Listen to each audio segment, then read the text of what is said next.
네, YTN 라디오 이재윤의 뉴스 정면 승부 3부 함께하고 계십니다. 자, 이번 시간에는 코로나19 상황을 좀 짚어보도록 하죠. 새 정부의 방역 정책이 담긴 코로나19 100일 로드맵이 오늘 발표가 됐습니다. 3대 목표 또 4개 추진 방향 34개 실천 과제를 포함하고 있는데요. 이재갑 한림대 강남 성심병원 감염내과 교수 전화 연결해서 이 로드맵의 주요 내용을 살펴보면서 보완해야 할 부분 없는지 살펴보도록 하겠습니다. 이재갑 교수님 안녕하세요. 예, 안녕하세요. 네. 자, 8월까지의 100일 로드맵 새 정부에서 이제 발표를 했는데요. 전국 단위로 항체 양성률을 조사하는 것을 포함해서 과학 방역을 강조한 부분이 눈에 띕니다. 전반적으로 어떻게 보시는지 평가를 좀 해주시죠.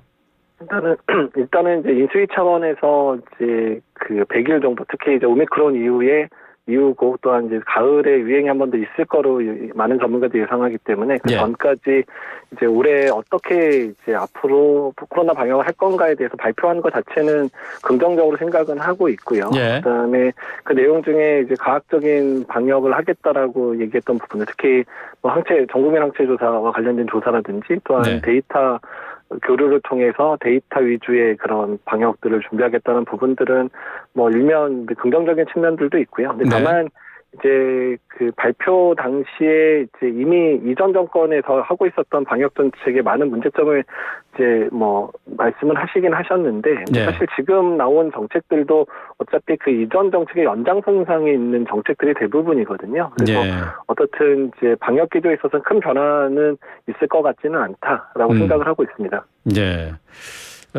오늘 발표한 내용 중에서 가장 관심이 가는 부분은 역시 밖에 나가면 마스크를 벗어도 되는 날이 언제 오느냐 이 부분인데요. 실외 마스크 해제 5월 말쯤 상황 보고 판단을 하겠다 이렇게 했고요. 실내 마스크 착용은 당분간 지속하겠다 했는데요. 적절한 판단이라고 보십니까? 예, 일단 이제 마스크 착용과 관련된 부분은 특히 이제 우리나라 방역에서 매우 상징적인 의미가 있기는 하거든요. 그래서 사실 이제 실외에서의 마스크 벗는 부분에 대해서는 사실 논란의 여지가 사실 많기는 많은데, 근데 사실 이미 지금 상황에서도 많은 사람들이 모이지 않는 곳에서는 뭐 2m 이상 거리를 뛸 수 있다면 마스크 쓰지 않아도 되는 거는 이미 지금도 가능한 부분이거든요. 그래요. 다만 이제 실외 마스크와 관련된 부분에서 너무 이제 논의가 많이 이루어지고 서로 좀 뭐 현 정권하고 지금 새로 들어온 정권하고 갈등이 있는 것처럼 비추는 부분들은 사실 이게 그럴 만한 정도의 수준의 문제인가에 대해서는 좀 저는 좀 회의적으로 생각을 합니다. 어쨌든 실외 마스크와 관련된 게 이미 뭐 못 쓰는 것도 아니고 다만 국민들이 조심하느라 더 실외에서도 마스크 열심히 쓰고 계신 상황이기 때문에 저는 이 상황에서는 아예 정부 차원에서 마스크를 벗어도 되는 건 어떤 경우인지, 또한 실외에서 마스크는 꼭 써야 되는 경우가 어떤 건지에 대한 일종의 지침 같은 것들을 그냥 보급을 해서 특히 실외 마스크와 관련된 부분들은 국민들 스스로 자율적으로 결정하면 어떨까 이렇게 생각을 하고 있고요. 다만 실내 마스크는 이제 사실 실내에서 이제 마스크를 벗었을 때 문제가 되는 이런 환기가 좀 어려운 공간들이라든지 또 밀폐되어 있는 공간들이 많으니까 그런 데는 한동안은 당연히 마스크 착용 유지돼야 된다 생각을 하고 있습니다. 실외에서는 그러니까 사람과 사람 거리가 2m 이상 떨어져 있으면 마스크를 쓰지 않아도 되는 것은 현재도 적용되는 규칙인 거예요? 네, 그렇습니다. 현재도 뭐 거의 적용되는 규칙인데 아마 국민들이 사실 코로나 상황이 계속 엄중하다 보니까 실외에서도 마스크를 열심히 착용해 주시고 계셨다 이렇게 보시면 되거든요. 아니 근데 사람과 사람 거리가 길을 지나가면서 2m가 될 때는 뭐 벗다가 가까이 있으면 쓰고 이건 안 되잖아요? 사실 그런 부분이 사실 그 2m라는 부분들도 저희가 보통 마스크 벗고 전파가 되는 거를 최소한 15분 이상은 노출해야 된다고 사실 보거든요. 그래서 지나가면서 이제 겹치는 건 사실 큰 의미는 없다고 보는 부분이고요. 그러니까 이제 뭐 노천 카페에서 얘기를 할 때 이제 마스크를 뭐 음식이나 이런 걸 안 먹을 때 마스크를 쓰는 게 좋겠다 정도로 얘기되는 거거든요. 그래서 일단 기본적으로 뭐 운동을 하거나 산책을 하거나 이럴 때는 현재 조건에서도 마스크를 벗어도 되는 거는 맞습니다. 그래요? 근데 요즘 아직까지는 마스크를 실외에서 그러니까 거리를 다니면서 또는 운동하면서 마스크를 벗고 있으면은 주변 사람들의 눈총이 따갑거든요. 이거 그 마스크를 벗고 다니는 거는 지금 상황에서 조금 약간의 용기가 필요한 상황 아닙니까? 네, 맞습니다. 사실 그게 이제 국민의 공감대라는 부분인데요. 네. 그러니까 국민들이 하도 코로나 상황도 엄중하고 또한 이제 다른 사람들한테 피해를 이제 주지 않으려는 사실 이제 고귀한 정신들이신 거는 맞습니다. 예. 그런데 이제 그러다 보니까 이제 너무 마스크를 싫어해서 너무 열심히 착용하는 측면들이 계속 있기는 있거든요. 근데 어떤 이렇게 과도하게 착용하는 부분들은 조금 이제 완화할 필요는 있는 건데 예. 그게 사실은 뭐 정부에서 벗어나 말하라고 할 얘기가 아니라 국민들한테 지금 상황이 이제 그 정도에선 벗어도 된다라고 안심을 시켜서 해결할 문제라는 부분인 거죠. 예, 그렇군요. 밖에서나 안에서나 절대 마스크를 벗어서는 안 된다라고 일단 알고 있는데 원칙은 지금 이제 바깥에서 2m 이상 떨어지는 그러니까 길거리를 보행을 한다든가 하면은 뭐 상관없다는 얘기가 되겠네요. 네, 그렇긴 예. 합니다. 예. 자, 다음 달 초에 이제 실외 마스크를 해제하고 4주 이행기를 거쳐서 5월 23일부터 일주일 격리 의무를 해제하려고 했었던 게 정부 방침인데요. 그렇다면은 인수위에서 지금 발표한 이 로드맵과는 좀 상충돼서 방역 일선에 좀 혼란이 있지 않을까요? 예, 사실 그 부분이 사실 우려가 되는데요. 네. 그러니까 격리 의무 해제, 그러니까 법적 격리 의무를 해제한다는 건데 이게 언론에서 좀 오해되게 보도를 한 적도 있어서 이제 그러면 한 달 이후에는 코로나 걸려도 격리 안 해도 된다 이런 식으로 지금 전파되는 부분도 좀 잘못된 전달이 되고 있는 부분도 문제고요.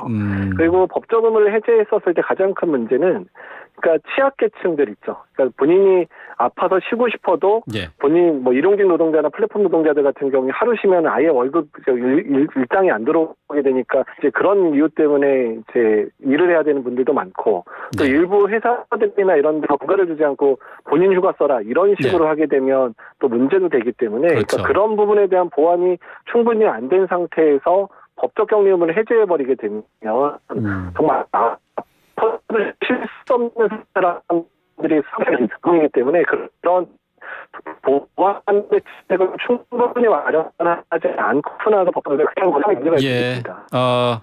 이재갑 교수님 지금 전화 연결 상태가 잠시 조금 고르지 않았어요. 그래서 얘기가 정확하게 전달이 되지 않았는데 말이죠. 다시 한번 좀 설명해 주실까요? 이제 법적 격리 의무 해제에 대한 부분들이 어차피 2급 감염병이 됐으니까 고려를 할 수밖에 없는 상황이긴 한데요. 예. 근데 여기서 가장 큰 문제는 이제 취약계층들에 대한 보호책을 제대로 마련하지 않으면 문제가 될 수 있다는 얘기인데요. 그러니까 뭐 일용직 노동자들이라든지 뭐 플랫폼 노동자들은 하루 일하지 않으면 일당이 안 나오니까 사실은 이제 쉬기가 어렵잖아요. 예. 그러니까 그 부분에 대한 부분 보완도 해야 되고 특히 이제 좀 대기업이나 이런 데는 뭐 재택근무도 하고 뭐 쉴 수 있게도 하는 방법에서 병가를 줄 수 있는데 만약에 병가를 주지 않고 이거를 본인 휴가를 써라라고 회사에서 만약에 한다 그러면 이제 휴가를 쓸 수가 없어서 그냥 아픈데도 일하는 일들 또 그러면 이제 회사 내에 전파 양상이 생길 수도 있는 부분이기 때문에 사실 법적 그 격리를 해제하는 거로 끝나는 게 아니라 이런 취약한 계층들에 대한 보호 정책이 마련되지 않고 시행되면 상당히 혼란도 만들어질 수 있고 그 취약계층이 피해를 볼 수 있다는 겁니다. 예. 그 말씀하신 것처럼 이제 코로나 감염병 등급이 1급에서 2급으로 조정이 되는데 여기에 따라서 취약계층은 보호할 방법들이 없다. 뭐 이 부분에 대한 대책이 있어야 된다. 그런 말씀이시죠? 네, 맞습니다. 네. 자, 그러면 앞으로 이 코로나에 감염되면은 일주일간의 유급 휴가는 일단 없어진다 이렇게 봐야 됩니까? 그러니까 이제 그 부분은 회사에서 방침을 결정하게 돼 있는 거거든요. 회사별로 달라요? 예, 그러니까 이제 회사별로 이제 이게 뭐 우리도 독감 걸리더라도 어떤 회사는 3일 휴가 주고 어떤 회사는 5일 병가 주고 뭐 이렇게 하고 있었잖아요. 네. 그러니까 사실 이건 노동자하고 회사하고의 논의 사항이 되는 부분이 됩니다. 개별적으로. 근데 이제 그런 노동 조합이나 이런 게 없는 직장이라든지 또는 아까 말씀드린 일용직 노동자들은 그런 법적인 보호를 받을 수가 없게 되니까 이 부분에 있어서 정부 차원에서 이제 법적으로 이제 회사에서 병가를 주도록 한다든지 또는 뭐 상병수당이나 이런 걸 통해서 그렇게 쉬는 경우에 그런 본인의 일당을 보전해 준다든지 이런 보완적인 대책이 필요하다는 거죠. 예, 알겠습니다. 또 60세 이상 고령층에 대한 4차 접종이 시작이 됐는데요. 그런데 요즘 이제 백신 맞아도 감염되는 사례가 계속 얘기가 되면서 이 4차 접종을 해야 되냐 이 묻는 분들이 적지 않거든요. 어떻습니까? 고령층의 4차 접종. 네, 예.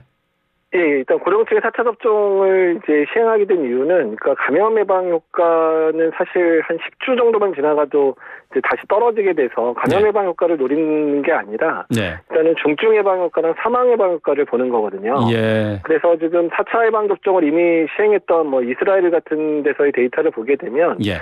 그러니까 뭐 이제 중증 예방 효과나 이런 부분들은 이제 거의 한 70에서 90%로 다시 회복이 되더라. 3차 네. 맞고 이제 시간이 지난 분들에 대해서. 그래서 네. 이번에 60대 이상만 4차 접종을 하게 된 주된 이유는 60대 이상에서 현재 사망자의 95%가 몰려 있거든요. 네. 중증 환자의 대부분이 60대 이상에서 발생하니까 지금 아직도 유행이 뭐 하루에 뭐 5만에서 10만 명 사이는 계속 발생을 하고 있고 20% 이상이 또 60대에서 발생을 하고 있기 때문에 네. 60대에서의 사망자를 줄이고 중증 환자를 줄이려는 목적이다, 이렇게 보시면 될 것 같습니다. 네. 미국의 경우는 50대부터 4차 접종을 하고 있다고 하더라고요. 우리 방역 당국도 4차 접종 연령대를 좀 낮출 필요가 있을까요? 일단 이제 오미크론 때는 50대에서의 사망자가 거의 보고가 되지 않았었던 부분들이 있습니다. 그래서 예. 이제 우리나라는 이제 60대 이상으로 결정을 했는데, 미국 같은 경우에는 델타 때도 그렇고 오미크론 때도 그렇고 사망자가 많이 발생하면서 50대 사망자가 꽤 많이 발생을 했었거든요. 네. 아마도 이제 비만이라든지 이런 동반된 질환이 많았기 때문으로 저희가 예상은 하고 있는데요. 네. 예. 그래서 미국과 우리나라 그 차이는 이제 그런 이제 사망자 발생의 그 비율이나 연령별 차이 때문에 좀 달라진 거로 보고 있습니다. 네.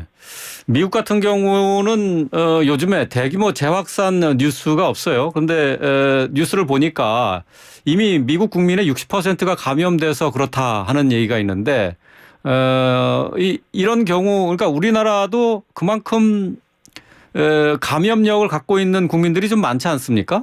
어떻습니까? 그 미국과 비교를 한다면.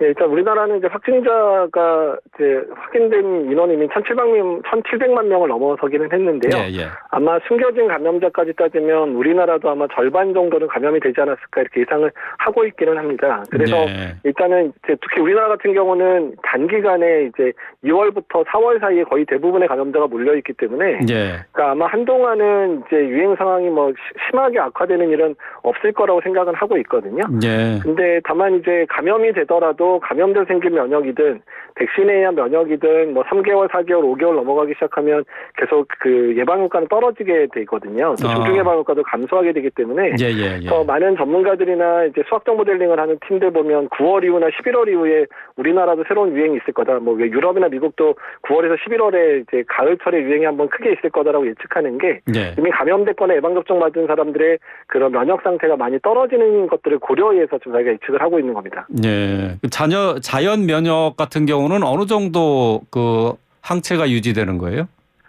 일단 뭐 자연 면역 자체의 항체 유지 자체는 일단 감염 예방 효과에 대해서는 한 6개월까지 유지가 되긴 하지만 이제 변이에 따라서 좀 그게 달라질 수 있다고 돼 있기는 하거든요. 그래서 예. 3에서 6개월 정도 가지만 변이가 나타나서 백신 효과를 회피할 정도 변이면 감염된 거서 생긴 항체에도 이제 그 백신 약간 그 효과를 회피하는 상황이 생길 수도 있기 때문에 예. 이제 그렇게 되면 이제 그런 경우에는 훨씬 이제 예방 효과도 떨어지고 중증 예방 효과도 떨어질 수 있다, 이렇게 보고 있습니다. 예. 이 교수님도 9월이나 10월, 그러니까 가을 되면 다시 확산할 가능성이 있다, 이렇게 보시는 건가요?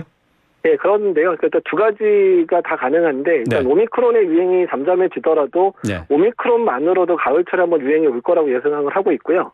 그러니까 새로운 변이가 나오지 않더라도. 예, 새로운 변이 근데 없어도. 예. 네, 그다음에 새로운 변이가 나온다면 그 시기가 빨라질 수도 있고 유행의 규모가 오미크론이 유행하는 경우 더 커질 수도 있다, 이렇게 보고 있습니다. 그래서 그래요? 가을 이후에 대한 그런 유행에 대해서는 우리나라 차원에서도 대비를 하면서 지금의 그 여러 가지 방역 정책을 이제 해제하거나 완화하는 부분에 있어서 고려해야 될 부분입니다. 예. 결국 그 코로나와 함께 생활을 한다, 이렇게 생각을 해야 되겠네요. 코로나가 완전히 없어진다, 이거를 기대할 수는 없군요. 네, 그렇습니다. 일단 이게 이제 엔데믹이라는 표현을 쓰는 단어고요. 예. 그래서 일단 한두 번 정도의 이제 유행 상황 정도는 올해나 봄철에 있을 거고, 그리고 한 1, 2년 이상 지나야 이제 네. 가을이나 겨울에만 유행하는 그런 이제 우리가 토착화된 그런 감염병, 독감과 같은 유행 패턴을 보이지 않을까, 이렇게 예상을 하고 있습니다. 예. 알겠습니다. 어쨌든 뭐 계속 마스크를 열심히 써야 되고 또 손 씻는 것도 부지런히 해야 되겠네요. 예. 네, 그렇습니다. 예. 오늘 말씀 잘 들었습니다. 고맙습니다. 네, 감사합니다. 이재갑 한림대 강남 성심병원 감염내과 교수였습니다.